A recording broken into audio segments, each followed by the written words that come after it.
what's up? It's Dan Baird with the Rumination Project, and I had to come on here really fast because this rocket is actually shooting off as we speak. So we're going to bring it up, and because as this is in happening fast, the aero they're already services in the air. Come off this in is order to Virgin Galactic increase the surface area to make flight at slower flight speeds that's more. If you are aware, this stable. is owned by obviously it has your elevators, your rudder, your aileron. That's what the mothership has. He started this company a couple of years ago, and it almost Spaceship went bankrupt. 2 doesn't have a traditional rudder. And this is the first also, I time guess on the mothership, the rudder is split over both fuselages. Airplane rocket. I don't believe there's a rocket attached to an airplane, and they're up and going into elevation now. It looks like they're probably about 10,000 feet that it can glide at. We're going to go up to 50,000 feet. The rocket's going to release and then shoot up into space. There you go, indeed. It's going to get really interesting. Now it appears we are getting closer than we originally even thought to the drop time. It appears to now be closer I was going to tag some more people in. I still can't share the group, so if anybody out there can share the group for me, it looks like they're going through some final checks. Again, as you mentioned, Beth Moses, who's the person with Virgin Galactic, basically in charge of customer experience, talking with them. You could see some of their hand motions there before.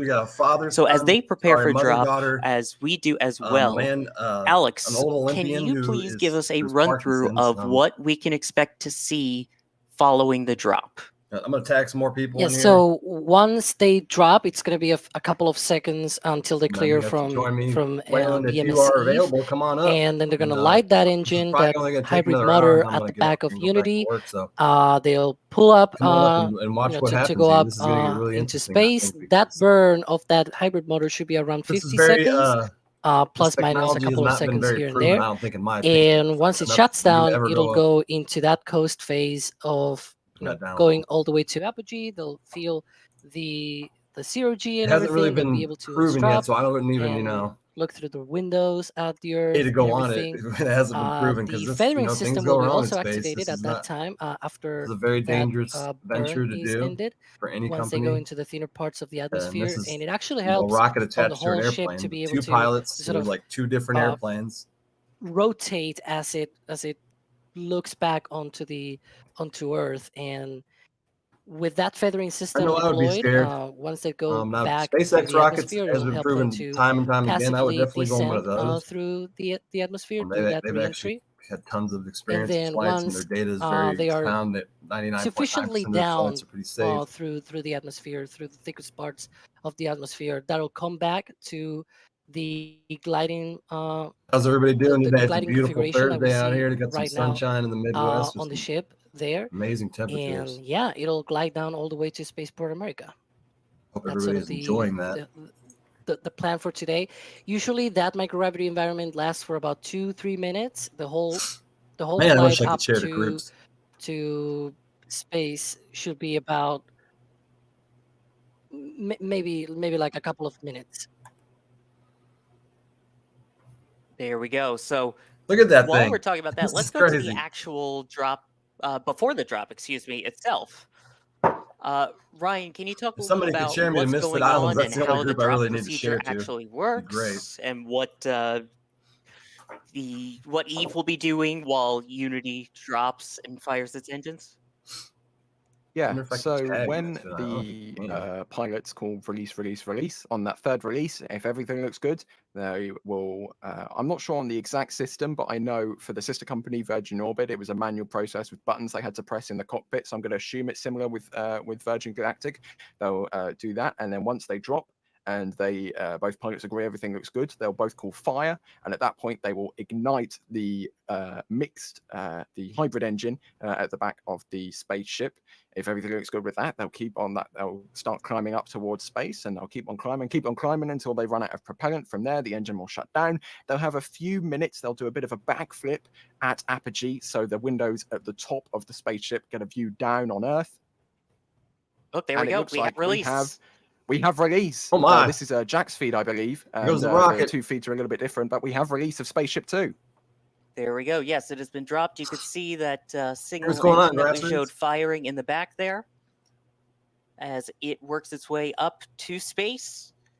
Again, that is expected to get up to an altitude of about 80 kilometers. These people which are should crazy. Provide the crew once they get there inside. A rocket about attached to an airplane, 3 or 4 minutes or so worth of microgravity. Again, you could tell That's that awesome. angled nozzle from that previous shot going the upward. hangar would have to be large, see Wayne, the because current configuration that at least plane is of so it, big. It's and basically so 2 far, planes, you know, that's middle with a everything looks rocket good. on it. The crew on board seems to be doing well. I just hope this thing doesn't blow up, And that because also, like I said, this is job not here. proven technology, in my Absolutely. opinion. You can see it appears to do slight rotation, as Ryan was just talking about. I know right he's before the drop. gone on himself, the owner, but still, man. And the reason you saw a little bit of a disparity there is because the Virgin Galactic feeds and Jack's feeds I are thought it a was little going to bit be different. Letters But there Night you too, go. but Looks like the burn has finished up there, and British Spaceship 2 Columbia is time. now gliding, not gliding, but BST, momentuming its way seen up that towards time, and I apogee. actually meant 10 I a.m. believe the term is coasting. I was really confused, actually. There you go. I didn't have the word in my head. Momentuming does the same thing. You knew what I meant. You know what I meant. Absolutely, but yes, that looks like the burnout, and as you can see, the crew is now out of their seats. They are now floating. A chance to experience. They're already in space. We recommend keeping your seatbelts fastened. All of that spiel. And then you can see the feathering system. It tells you can still see them in the daylight sky, but yet they're in low Earth orbit. So you have know, a view of the Earth, and the crew will get a wonderful, you can see satellites during the daytime too, as well. Approximately 80 to 90 kilometers. Just look at that. It always looks spectacular. I mean, you just, it's beautiful. It's absolutely beautiful. That is gorgeous. And again, this is just a personal thing. I love the people who have long hair in space. Once they get into microgravity, it's always just fun. It's probably had a little echo because of the reverberation of them talking. It comes out of my speaker and kind of almost awe-inspiring in a little bit here to see that. You can even notice that rotation that the whole ship does, because like the way that the light comes through the windows, it's different as it rotates. True. So right now they are getting a view of the Earth from this one heck of a view angle that we all don't get to see. That the spaceship is at. And they will have, I believe, a few more minutes. Good morning. To enjoy this before they have to begin. It's happening at British Standard Time, I guess. I think that's what BST stands for. I've never seen it because it's a European time zone. So it really confused me. But no, this is happening live as we speak. With our phone there and helping John out there at the back. That's great. Again, he's only the second person ever now with Parkinson's to have gone to space. So that's amazing. So now it seems like they're going to be getting ready to begin the reentry. What a beautiful view. The kind of flip there. Alex, does the vehicle have a heat shield of any kind, or does it need And they say one? that view, if you ever are fortunate enough to see that view, it would change your life forever, man. Well, the reentry is low speed enough that they don't need that kind of heat shield that we see for other, orbital vehicles. So yeah, it doesn't really need. I believe the basically the base of the vehicle is already rated for that kind of entry environment. You can see some of that RCS thrusters firing. Just to see the curvature of the Earth, man. If I ever see that before I die, how lucky would you be? To be able to. Really, when you think of the whole humanity so have these, that we've been around, how many people have actually been up there to see it is very few. Based on coal gas thrusters. There we go. So it will be contacting the atmosphere, or the thicker parts of the atmosphere, very shortly. Once it has slowed down to the appropriate speed, the ship will start to unfeather itself back. This one is going to land on a runway too. So unlike your normal re-entry into Earth that comes on a capsule, this is going to land. Coming up as well. That makes it even more interesting. Entry back into the atmosphere process here. You can also see it. The Earth is flat. It's actually shaped like a hot dog. Pointing out that this is being piloted by people. There is not automation in terms of the actual flying itself. These are people that are hands on the stick flying this back down to the runway at Spaceport America in New Mexico. And this kind of rocking back and forth, we saw it on the last flight as well. That is a thing that we. I think it was BST. I don't remember, but when I saw them listed the time zone, I was really confused. I don't even know why they listed it. Only like a feather. That's why it's called the European system. Time zone, because this is in New Mexico. Going through re-entry there. But I think the owner is Jack from Europe, maybe if I'm correct. For us from the ground, if I can tell correctly. Sir Richard Branson looks a little bit. No offense to Jack, but it looks a little bit robotic. So I'm gonna. This could also be a Virgin Galactic, a clean feed that we have here. But yeah, what a heck of a shot! Their cameraman should get a raise shortly to catch that thing the procedure there. So at that elevation. I believe it might be starting now. Actually, I couldn't tell from that altitude, but it will start gliding forwards very shortly. He's literally looking now, for it a needle pointing in the sky out here that looking for that. So this is Virgin's feed that we saw previously. Just want to clarify that, but it is completely normal to see this kind of shaking. It is a very light.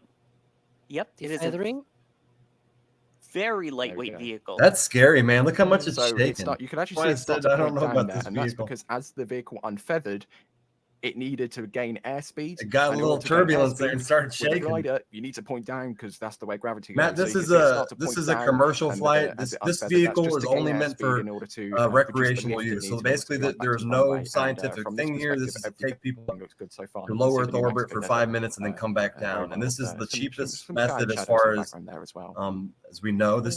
Each seat costs $250,000, which is a lot of money, but in space flight, it's not. Right. Beautiful. The mother and daughter both won the seats in some kind of giveaway, so they got the seats for free. With rockets, where as they get higher up, they do have to combat. But he's just showing that this is this works, and so other people can. It's a little more obvious get on the list, even though he says there's 800 people on a list, waiting list to take this vehicle up. So this happens to spacecraft that are this high up. So as scary as it may look with the shaking from on top of the vehicle there, the cameras, when we see those, it's dealing with everything a rocket normally does, and it appears to be. Can you imagine being the test pilot who had to fly this thing initially, like the first time? You're like, well, I hope I have a parachute. Pretty solid. Because you're trying new technology. That's really got to be scary as a pilot. From the sun here, it looks very graceful from this perspective. Yeah, that was a recent change that they did to Unity, right? Like I think it was like 3 flights ago. Like I said, even when you have a rocket attached to your plane, that's even scarier. Iris looking thing to now like a purple gradient kind of deal, which kind of I believe it's meant to reenact the kind of like the changes in the color of the atmosphere. But eventually, I believe that these kind of vehicles will actually take us to the moon. I believe that we'll develop something that can take off, go through the atmosphere, and actually fly to the moon and then land in just one vehicle. I think we're still 50 years away from that or so, because we have to develop a lot more technology, but I believe nose downward. Eventually, that's how it'll be. It will continue to lose altitude and eventually start to lose speed. Really, it's about fuel. Fuel that is so hard to get us up there because you have to use so much fuel. Spaceport America. And this method of uses a lot less fuel, and that's why he developed while we're this. doing this, Ryan, do you have some using a plane, using jet fuel instead of how high really high-end did this propellants. particular mission go? Or and then the rocket, of course, we like to uses its rocket propellants. Yeah, so I've just so he ends up saving a lot of money because he's not fighting gravity so much. He's kind of gradually going up with gravity. It reached a maximum apogee of 88,000 meters. That's 88,000. Yeah, and this may seem fun and games to some people. People are just doing this for fun and money, but this technology will eventually pave the way to more technology. So as we said earlier, it's important that we develop stuff like this because it'll pave the way to even more. That's the exact apogee stuff down the road that will help us, get out to space easier.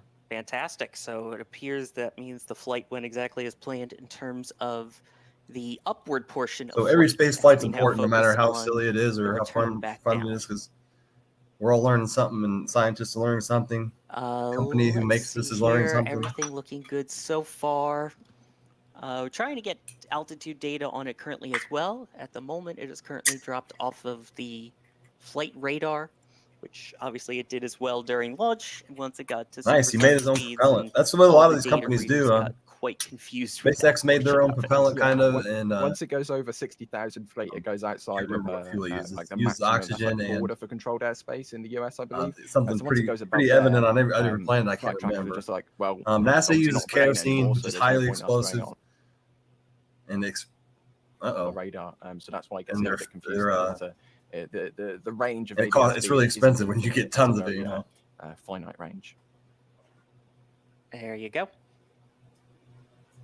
Now, along those lines, I did see a question from someone here asking, do they have... There's a 19-year-old on this plane. Imagine being 19 and something happens at this moment. Going to space, man. And 19, I was trying to figure out what the hell's going to do with they have parachutes, or is it just a glide back down to the runway with what you've got here? I believe the 19-year-old gets to join the very elite list of people who have been to space. I think I know it's not really space, low Earth orbit. Scrolling back now Anytime you get away from gravity, I will consider it inside the cabin. I believe their backpacks are parachutes. That has been confirmed, but I believe that is what those backpack apparatus were. So I believe they did have. So this thing has a parachute too, apparently. And thankfully, not needed, as you can see it descending continually through the clouds parachute there when the as thing well. blows up, though. Let's see what else we have question-wise about the landing here. At least he thinks of everything. You got to think of every situation. We do have a question here about the re-entry, saying, is the bearing for the re-entry into the atmosphere pre-planned, or do the pilots have to adjust once the feather is deactivated? All right, hope you never use it. Alex, I'll put that one to you. That sub that was in the... Well, I'm sure they have some pre-planned... got lost, touring the Titanic. I bet you they would have had a lot more. But obviously, they probably have to correct in, like, because obviously... That thing needed more insurance. Because this is a very manual flight that you're flying here with Unity. There's going to be slight deviations here and there. Obviously, not a lot of deviation, but you expect, I wonder how bad the turbulence is up there, though. Has to account That'd for be scary because you're slight like deviations here and start there, and shaking, you're like, that glide down to the runway also probably accounts for that as well. So I'm sure it does account for it. Right. At this point, we are now getting where that is passing below 18,000 feet. Now at 17. There's your Mojave Desert. Look at that beautiful view. Our flight data that we're You see your house, Wayne? So they don't have any flaps like we talked about, or they don't put anything up to slow the vehicle down. So how exactly do they get down onto the runway at a slow enough speed, considering how fast they've been going? Ryan, how does that work?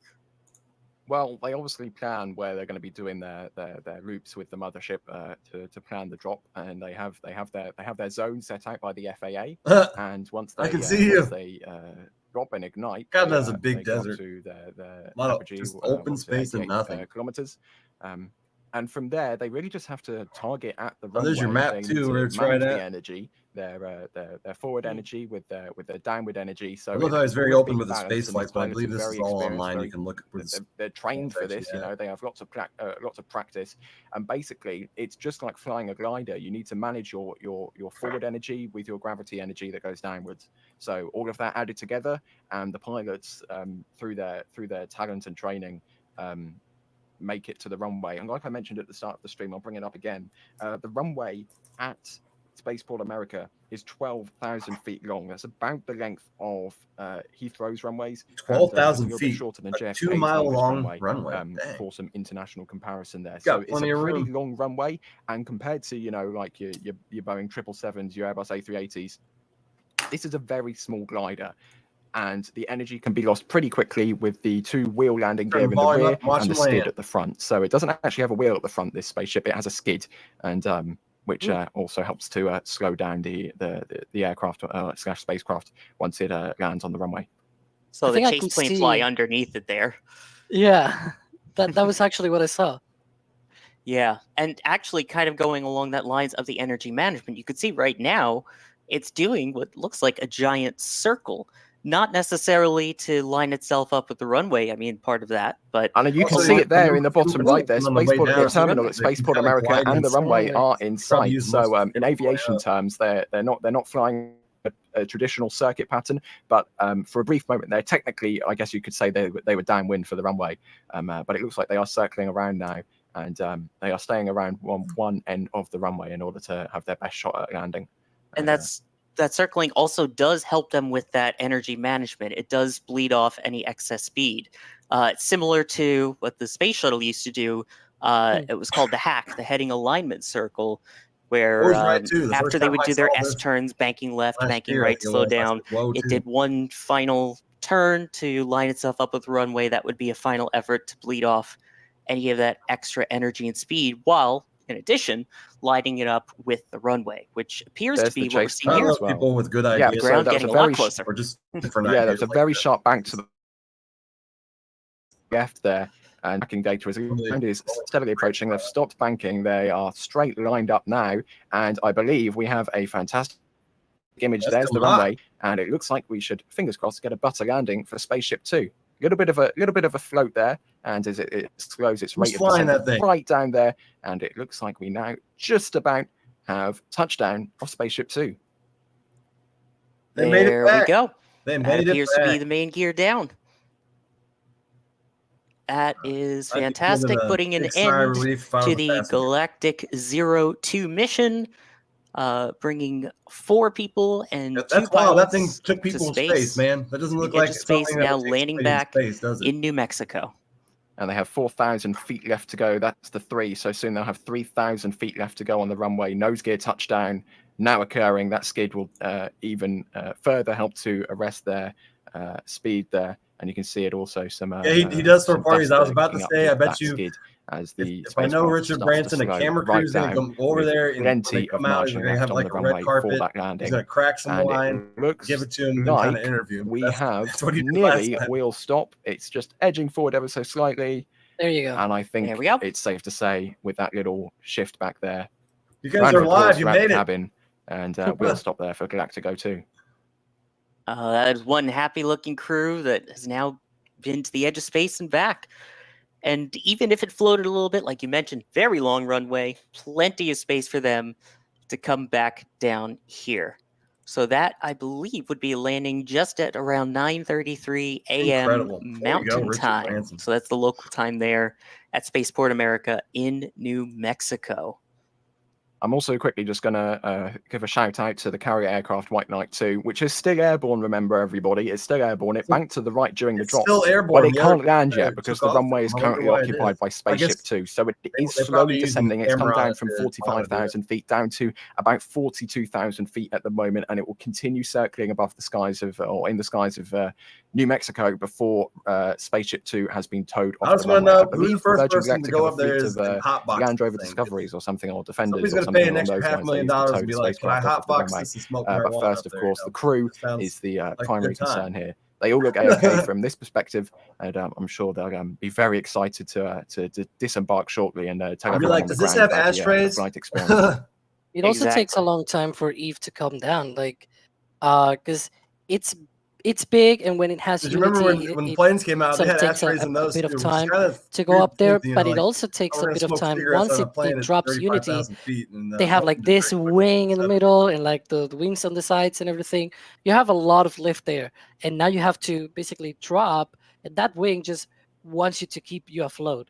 And so it takes a long time for Eve to actually go down to the runway, because like, you know, dropping from that drop altitude down to the runway altitude, because it has a lot of lift. And in the bottom right there, you can see Beth. She's got a phone. We got a former Olympian back there. Action going on there. I believe he was a wrestler. That's one of the benefits here of the space tourism industry is it's meant for fun. You get the chance to pop out your phone and take some selfies after, you know, just go to the edge of space. But you know, space. And I'm sure there's a lot of people that are very happy back in Antigua, where, again, 2 of our now Edge of Space astronauts are from. So there's going to be a lot of excitement, I would imagine, overseas there, especially when they return. See, I dropped my blunt. I could have started a fire in a plane. The 2 so I need an ashtray. Arms there, Keisha and Anastatia. They both have the flag of Antigua and Barbuda. How excited gaming controller, but I also noticed on Anastatia. Well, I hope there's a pilot in the plane. You're like, well, we're going to control this from the ground, guys. But I guess they do that with the other rockets. They're all, you know, she's currently studying done by physics AI and also computers. I think Keisha might have the flag of Israel. But you are in a plane, you know. Virgin Galactic haven't provided any information on where that could be from. But I believe I saw that on her shoulder at the back there. There we go. Now, we do have one question in regards to the landing itself. Do we know why they use a skid on the front and not a wheel? Ryan, do you, would be nice, as our plane guy, have any idea why you'd use a skid over? Are they waving at the people? Are like, hey, we hit the ground. You guys can let us out. I don't know why they use a skid, but I would throw a couple of ideas out there. I believe we also saw a vehicle on the right there, They can't even take the their window. seatbelts I off. believe They it's can't just touch anything. for, Like everything has to be done by for another weight crew. purposes. It's lighter than a wheel is, and also Here comes the crew. Let's party on the runway. You don't have a brake on a skid, right? A skid is just a skid. It's all right. excellent for. I'm taking 3-to-1 odds that he has a and bottle. You can see there the crew now getting around the vehicle there and safing it after its space flight. And, I don't know if Richard Branson's there, but Virgin Galactic's trademark fleet of Land Rovers now surrounding the vehicle there. Looks like they're just tying everything off and gets more customers who are interested later on. You can also see them removing that probe at the nose as well. And that will allow them to be able to attach it and tow the vehicle off of the runway. Because again, it doesn't have any more she broke engines the rules. or power in it, so it has to be towed off. Yeah, and one other example of this kind of space plane that lands on a runway with a skid rather than traditional wheels is Sierra Nevada's Dream Chaser space plane. It hasn't gone yet to space, though. Is that a parachute inside their backpack? Has gone, but we have seen it. I don't know what else it would be. I'm doing assuming it's a those parachute. approach and landing tests as well. So it uses that skid at the front as well. Yeah, and also I'll throw out the X-15 there, classic space plane, depending on your definition of space. The front nose gear, it's opposite on the X-15. The front nose gear is a wheel. Yeah, the pilot's like, please stay inside the vehicle. The back nose gear are skids. Please clean up your mess. Skids are a very popular option for further instructions. For space planes. I guess the space shuttle kind of is the outlier here, with wheels on the front and the rear. Everything else seems to use skids.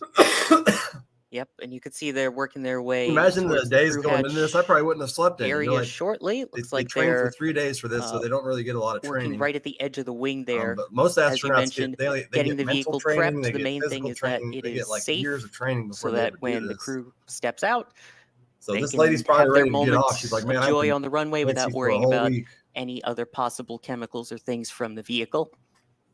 And they will then be taken right nearby to where their family is waiting for them with champagne in hand. And I think we can also see a camera there, a camera operator there on the ground. So fingers crossed we'll get some nice stuff through Virgin Galactic from that as well. And also Das pointing out, watching along at home with all of you, he paused the stream, and it looks as if at the rear of the I also assume that they are not using a corrosive fuel below. So he's not aware when NASA brings their so it turns out it does have vessels down. They have to wait 30 minutes, and they actually have to test for a radioactive material that they use. And it seems as if the hatch is open, ready for on the rocket where the propellant comes out. Yes, and while we wait for that to happen here, I do want to give a big shout out to Virgin Galactic for providing us. So this one doesn't use corrosive or radioactive fuel. Obviously, it's great to have anything like the inside access to this. That just shows you how different vehicles, thank you once again are very differently to Virgin. The fuel types they use. And while we wait for that crew to disembark. Oh, you miss me, or do you miss? Also want to give a shout out not just to Virgin Galactic, but to all of our subscribers as well. It's the support from subscribers, whatever membership level, anything like that, that helps us to be able to provide you some of the views, to be able to provide you the stream, the commentary. They still don't even open the door. Jack like out there with his camera, somebody having issues with the door absolutely beautifully. So yes, if you're interested, there's a button right on YouTube to become a member. Is that what it looks like? If you can't do it monetarily, you can always just help by giving a thumbs up and spreading the word of how awesome space is in general. Yeah, and we also just passed 800,000 normal subscribers, which is great. We love seeing everybody coming along for the ride. And if this is your first time watching and you want to see future NSF live streams, we go out and we broadcast everything that we can. Right? We have people on the West Coast, on the East Coast, in Starbase, watching stuff in Florida, and Jack rolling out to New Mexico, doing insanely long drives to see all of this cool stuff. To make it move wherever, and we'll have more. Those are the things that the fuel that actually has some kind of radioactive. Like we sent Chris G down to French Guiana for James Webb. We send people to everywhere we can to bring everything falls back to you. So if you want to see more of this stuff live, make sure to subscribe, because that way it sends it straight into your subscriber box. Everything you love to see. And I believe Jack just joined us as well. So can you hear me? Unattached from the space station, we fall back to Earth. Basically. What a fantastic flight! This has been a long time coming, and I haven't really been able to listen to what you all have been talking about. So forgive me if I'm repeating stuff you've already said, but it's just. This is a big deal, and it's really cool. and I think we all can agree that, you know, wherever you fall on the, is it space, is it not space line? Like, to me, it's space. It's space. I think if this is use the gravity, future. it's space. Whether or not it takes this exact shape or this exact vehicle or this exact company, we all want to live in a world where everybody from all countries, from all walks of life, can travel into space, experience weightlessness, see the majesty of our planet from orbit, and have that moment where you realize how fragile all this is and how special it is. So, yeah. Thanks, everybody, for watching. Beautifully Thanks said. to all our members. I'm going to drive back to the spaceport now. Wow. Well said, Jack. It's very, very poetic. Beautiful. Yeah. And it looks like a white Land Rover Defender there with their sponsorship is backing up to the nose of VSS Unity we there. can call it space. We really this is how they do it. They attach the tow bar to the front of the vehicle, you know, you lose, and then just hook it up to the tow hitch of the Land Rover. You know, without gravity, you know, it's a very experience. You can see here the scale of the vehicle. It's pretty small compared to other vehicles. So what you're saying, Ryan, is that Land Rovers are spaceflight hardware. Got it. You go up there and see that and not come down. Not your car, though, Jack. Definitely not your car. The only comparison. Really, that's what it's about. We need to bring more people up there. Show them how fragile this Earth is. Never say never. The only thing that your car has in common with any space flight is that it makes some very similar noise to a rocket. There goes the champagne pouring already. There's the champagne. Oh, I should have made it 2-to-1 odds. Damn it. Seems happy. Yes, or at least the water, if nothing else. Yes, but as if you you pay $250,000, I expect for it to have some kind of champagne. Give me some high-end stuff. Again, you know, the crew will be able bottle. to I don't want the cheap. go be with their families and get to see them again after their trip to the edge of space. Also important, again, the runway needs to be cleared so that way the mothership can actually come back and land as well. Yeah, I gotta speaking say, of the mothership, sorry, Alex. Eve is still circling above New Mexico, but is descended down to 34,000 feet now. So it's slowly coming down, but there's no point for a rapid descent because, you know, the runway's got a space plane on it. They need to clear it. It appears that we have temporarily lost the feed there, so we will keep an eye, as you were just mentioning, on Eve. You could see spacecraft White Knight 2 there, as it's labeled, continuing to circle above the runway, hanging out about 35,000 feet, it appears, at the moment. Huh. You got a lot of fuel. You're going to stay up there for All right, we have a couple of super chats that came in that I do want to mention really quickly here. Doc Tubbo, thank you for gifting 5 Red Team memberships. Andrew Close, wishing the crew good luck from earlier, and thankfully everything went great there.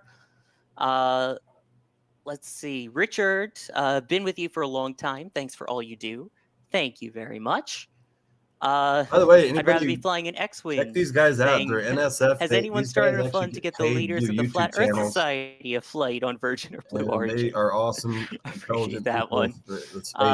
Jay Flattery, thank you for the support. They do a lot of live and feeds then with different events. If it's going to space, why weren't they wearing pressure suits? That's actually a good question. Alex, any idea why they wouldn't be wearing pressure suits? Well, I believe sort of the idea here is that they're going to be for a very short time. It's not going to be an extended period of time, just like you will see, for example, for an orbital flight. And also, you got to think about the comfort, right? They have a lot of safety systems in here, so the idea is that they will not be needed. They will not need any sort of pressure suit. I imagine he's trying to make it more like similar to how Blue Origin, for example, does their thing as well. You're not having to wear a space. People are just on sort of like some special suits that they have for the flight and things like that. In this case, they also have that parachute bag as well on the back for Spaceship 2. But overall, the idea is that, you know, all of these safety systems are in place so that you don't need it at all. And you know, it's also a very short time that you are up there. So that's sort of the thinking here. And there we go. I just want to point out this the radar map we have real quick, because if you look at the top near the Flight Radar 24 logo, this is the track of the mothership. and you can see the point of separation over the desert, because that sharp bank to the right, from our perspective to the left, under the logo, that's where the drop happens. You can see just compared to all the other circles and banks that the aircraft has been flying, you see just how sharp that bank is there at the point of separation. Exactly. Not just that, but even the energy maneuvers that it performed for VSS Unity, you can see on the other colored line there, the circling around, at least when we had the info from Unity on screen as well. Yeah. This is, of course, the mothership, but it's the takeoff data looks exactly the same because they took off together. There you go. And as White Knight 2 continues to wind its way down, I think that is time for us to wind down as well. I'd like to thank everyone who helped me out here on the stream today with the fantastic commentary and coverage. First and foremost, Jack, out in the field, thank you very much for rolling on out all the way from Starbase and for the amazing view, especially that drop. Fantastic work. From the Italian Air Here it Force, is. We can take it back now. They actually had special suits on. They also had a rack at the back of the spaceship, which you could see. So there's the plane attached pretty much to a bigger plane right in the middle. They were given the clear to take their seatbelt off. They're up and away back to the after high end of under the wing of. We'll see it. We're working on a video to try and clear up all of that because it gets a list on the astro. Yeah, I was going to say when I'm going to do a. You guys get to go. Yeah, so so far the maximum they don't. I was about to say basically to space. We have a question here from Adrian. And the line shortly, all about different lines of space. Following they have video of it actually being released. Yeah, so once they drop, it's going to be a couple of seconds until they clear from okay, it's going to happen now. Eve. And then they're going to light that engine. So it's attached right there. You can see of Unity to a plane that has pull up, basically two planes attached to go up into space. That burn of that hybrid motor should be around 50 seconds, plus minus a couple of seconds here and there. And once it shuts down, it'll go into that coast phase. Don't forget to hit those like buttons, folks. Going all here. the way to apogee. I'm not going to be on too much longer. I just show this the zero-G and everything. They'll be able to unstrap cool this was and how a lot of look through the windows at the Earth. But now you do. The feathering system will be also activated at that time after that burn is ended. Once they go into the thinner parts of the atmosphere, and it actually helps on the whole ship to be able to sort of attach. Rotate how the drop procedure actually works and what you bet your stomach drops out from under what you. Eve will be doing while Unity drops and fires its engines. It basically unattaches and it fires an engine. The pilots call release on that third release. If everything looks good, they will. I'm not sure on the exact system, but I know for the sister company Virgin Orbit, it was a manual process with buttons they had to press in the cockpit. So that must be one heck of a connection. With Virgin Galactic, they'll do that, and then once they drop, and they both pilots agree everything looks good, they'll both call fire, and at that point they will ignite the the hybrid engine at the back of the spaceship.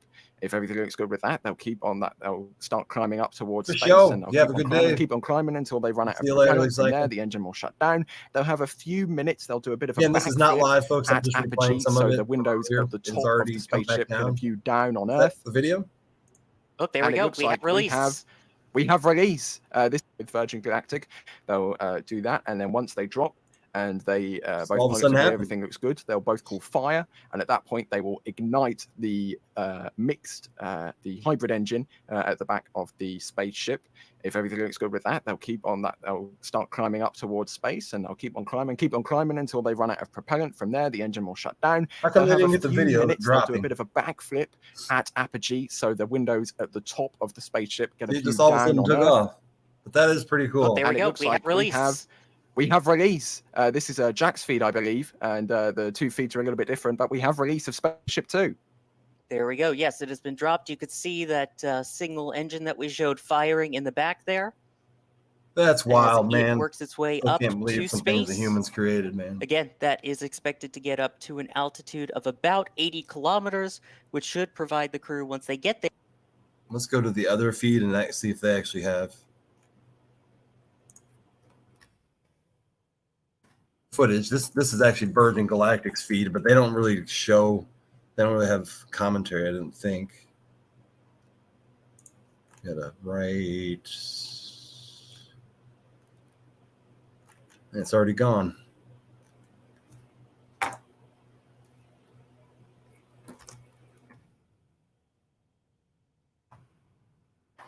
What happened to his link? I can't even find. Oh, there it is. Stream 5 minutes ago. Where boundaries are broken and what we thought to be impossible, a Caribbean mother-daughter duo who won their seats in a draw that raised funds for nonprofit Space for Humanity. These three remarkable individuals show that the barriers that once existed to becoming an astronaut are being broken down. Now, to date, fewer than 700 people have galactic ticket holders. Hey, he's waited 18 years for this. Listen how they got the Jon tickets. is joined by Keisha Schahaff and Anastatia Myers, a Caribbean mother-daughter duo who won their seats in a draw that raised funds for nonprofit Space for Humanity. These three remarkable individuals show that the barriers that once existed to becoming an astronaut are being broken down. Now, today, pretty high up there. Fewer than 700 people have traveled to space. And not only that, but the rich diversity of humankind is still really, truly to be represented. And we're here to change that, beginning with an 800-strong community of future astronauts that come from astonishing 60 different nations across the globe. And some of them will be the first of their nation to experience space. And that is certainly true of today. And I know we have a lot of future astronauts joining us from around the globe here on our live stream. So a huge shout out. 700 something people have been into space, low Earth orbit. You know, Sarisha, that's what I really love about Virgin Galactic. We're allowing people that chance to realize the dream of going to space. A dream that I hope to realize myself one day. See, even normal people would go to space if you give away. You know, if you get in on this giveaway, you could have won it. Earlier, I know how a lot of people say that space is just for rich people, but I don't think that's going to be the case. There's going to need to be workers for these companies. The whole island is celebrating this milestone, go up to space, including guest Prime Minister Gaston Brown and Virgin's founder, Sir Richard Branson. And we're going to go live to Antigua, where our very own astronaut 006, Christopher Healy, once we start building the moon, we're going to need electricians, plumbers, construction workers. Over there? Every industry we need down there, we're going to need up there. Not all the rich people are going to be doing all that, you know?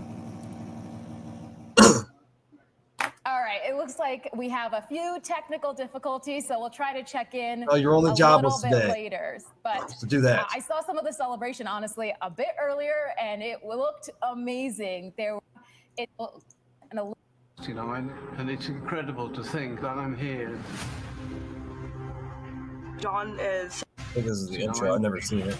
Inspiring. So we'll watch this. And I can't wait to get to go into their stories and have our entire audience join them on their journeys. Now, Jon Goodwin, let's start with astronaut 11, an Olympian and one of our first ticket holders. Let's take a look at Jon's story. I've been waiting. Former Olympian. A quarter of my life on this earth to go into space.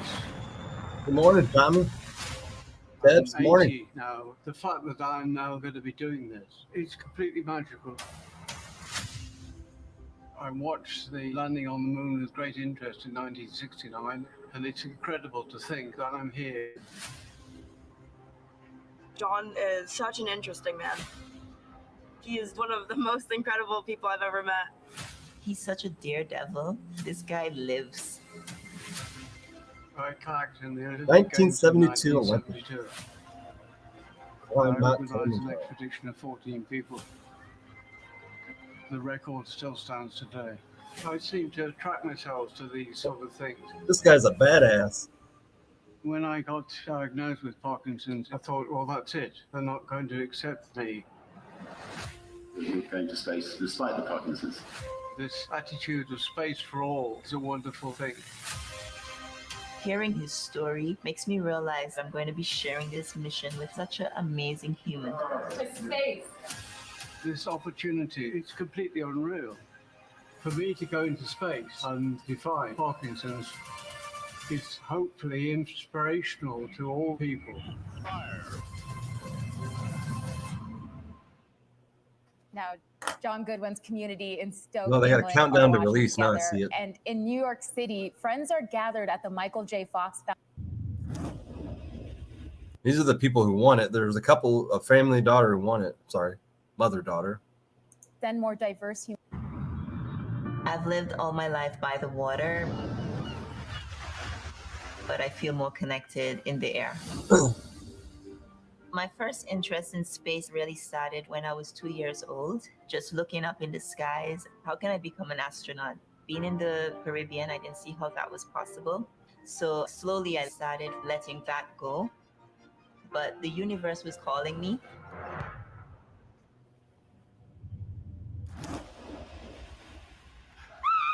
You're going to space! So you would be the first astronaut from Antigua, of course. Making history. You're making history. It's a very inclusive mission. My lifestyle is very much grounded. The same way that I live is how I educate and I help others in my coaching program. I hope to inspire people in this region to get beyond their limitations. When I was asked the question, I want 2 seats, who's coming with me? Anna looked over at me and she says, Mom, if anyone is going with you to space, it's going to be me.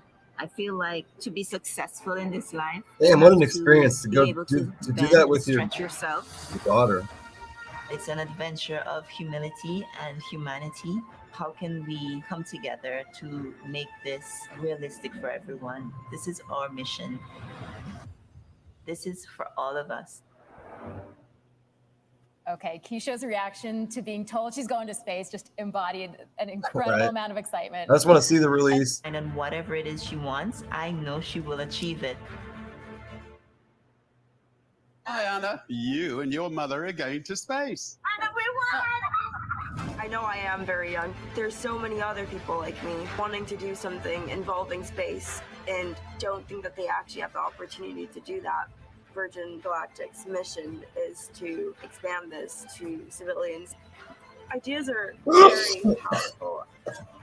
We all need to get out of our comfort zone, to try new things, to believe in ourselves. She's right.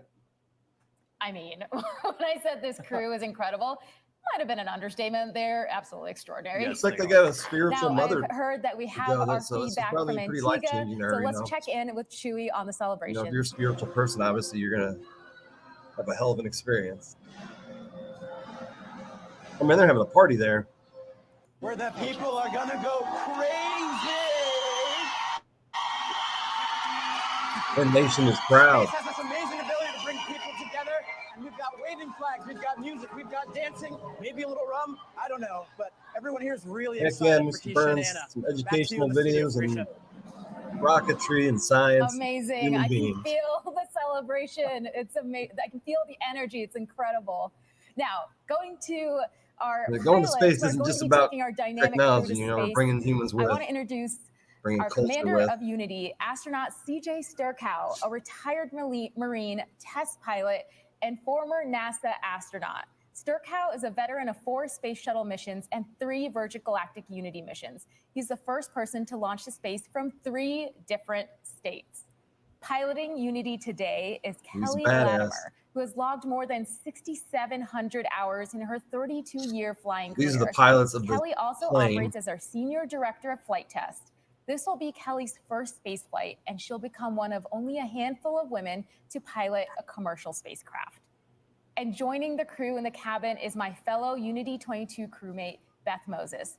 Beth is our chief astronaut instructor, overseeing all the training. It's awesome to see all these women in space too. If people don't know, back when we went to the moon in 1969, 99.9% of the people that did that were men. Astronauts, JR, how and now we have well, we so many intelligent women throughout the space industry, NASA. Release.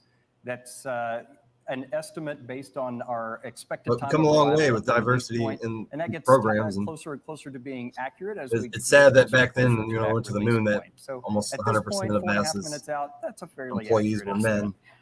All right. Space flight is not just a trip to space.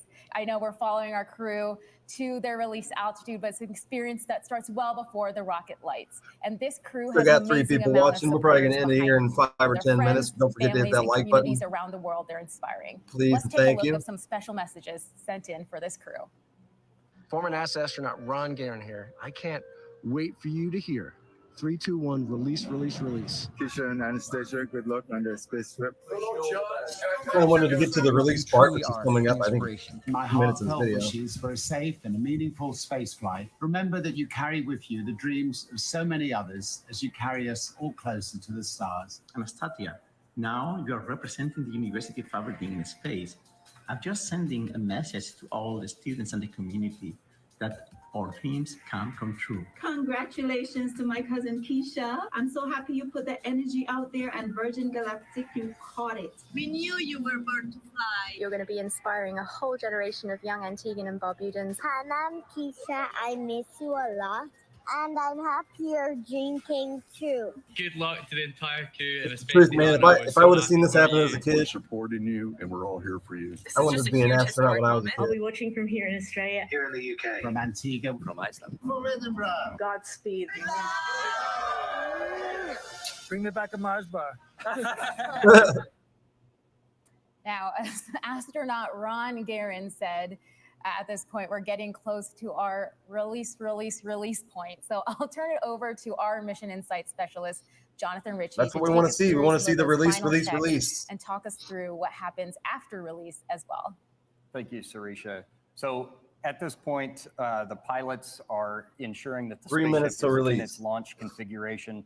You know, after I just said we're that time estimate's pretty accurate at this point. Well, we went and adjusted it. So we're about 3.5 minutes out right now, and currently conducting our L-4 checks. That's a series of checks that we accomplish at designated points on our flight profile to ensure that the spaceship is go for launch.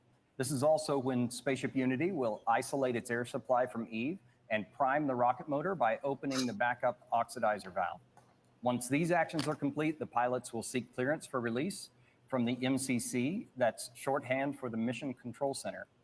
The MCC team consists of experts across various departments and disciplines within the company, and they're verifying these checks with our crew every step of the way. They're at 45,000 feet. Now, your normal plane flies really start to feel the 30 and anticipation building and get 38,000. excited. So they're I can way only up, imagine well what it'd be like to be on board right now. This is really the time when the anticipation builds. All you're thinking about is that release point and getting into that boost, and honestly, getting into space. It's going to 352 miles per hour. And I just heard the L-4 checks are complete. Half Mach speed. As you just mentioned, that release point. Right after that, the crew lights the rocket motor, and Unity's trajectory to space starts in that horizontal release position before turning towards space, a maneuver that we refer to as the gamma turn. And then the rest of the rocket motor burn occurs in the vertical. We're now 2 minutes out from release. The rocket motor. If you're just joining me, we're going to end this in about 6 minutes. This has already happened. We're just showing the release part where the rocket attached from the plane, which is really, really cool. Our vehicle gives our customers the best view of Earth with the amount of windows we have. We've already come back down safely. So we are go for release on time. That's about 1:40 from now.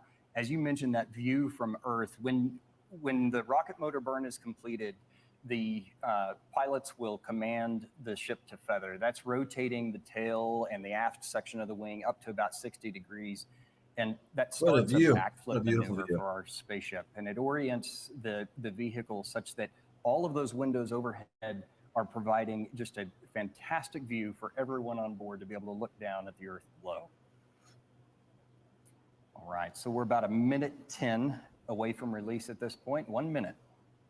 And I can see the crowds in Antigua, and they're excited. I can see the crowds here at Spaceport America getting ready to cheer our crew on their ascent to space. So the last set of checks that will be done, we refer to as the L-30 or 30 seconds to release. And that's when the Spaceship Unity pilots ready and arm the launch pylon. And that allows, once we get to hold on to your seatbelts, folks. Our flight profile for the mothership pilots to engage things literally just going to unattach from the plane, drop for a few seconds. 30 seconds away from release. The very last preparation that the pilots in the spaceship do before release is they push that control stick all the way forward, ensuring that we have a perfect separation. We're 15 seconds. 10. Here goes. 5, 3, 2, 1. Release, release, release. Oh my. Ignition. Good control. Man, to maintain that control There's with Mach a rocket 1. on up in Pilots that have atmosphere, started that's trimming just for the amazing, turn man. towards space. They had to. They said not Trim be is now easy. set. There is max Q. That's the point of It takes a maximum pressure decade exerted on the to develop vehicle by something the like this. atmosphere. Those on board are experiencing about 3 Gs right now 3 Gs now. and traveling over 1,000 miles an hour. That's incredible. I can imagine they're having quite a great time. We're at Mach 2. We're in the vertical, headed towards space. This is the part where they're seeing Earth move away and seeing space come into view and seeing that they're going. So I watched this 2 years ago, and I watched this fail. He didn't have anybody on it, but it was all remote controlled, and it failed. We've got about Mach 2.8. It failed to unattach. 3 approximately, and to see it not work, to see people on it. Amazing. The crowds here are just absolutely going amazing. wild. I can't imagine what's happening in Antigua with the. Because when I saw it not released 2 years ago, I didn't think he had it in to finish the Keisha, product. Go Anna, go John. So everybody on board has been cleared to unstrap and enjoy that zero-G experience. The pilots have unlocked the feather. That's the preparation so that they can raise the feather here momentarily. They're engaging the RCS as well. The feather is now starting to move on its way. You see how fast they went from 45,000 to 228,000 and increasing? All, I know it's amazing. They're all going to the window and taking in 1,200 this miles an hour. Absolutely incredible view of Earth, the planet where all of their experiences are held. Everything they've ever known is down below. The feather is all the way up. We have a predicted apogee of about 289,000 feet. That is amazing. Sight. Our crew looks like they're having an absolutely incredible time, and they are officially astronauts. Welcome to space. Woo.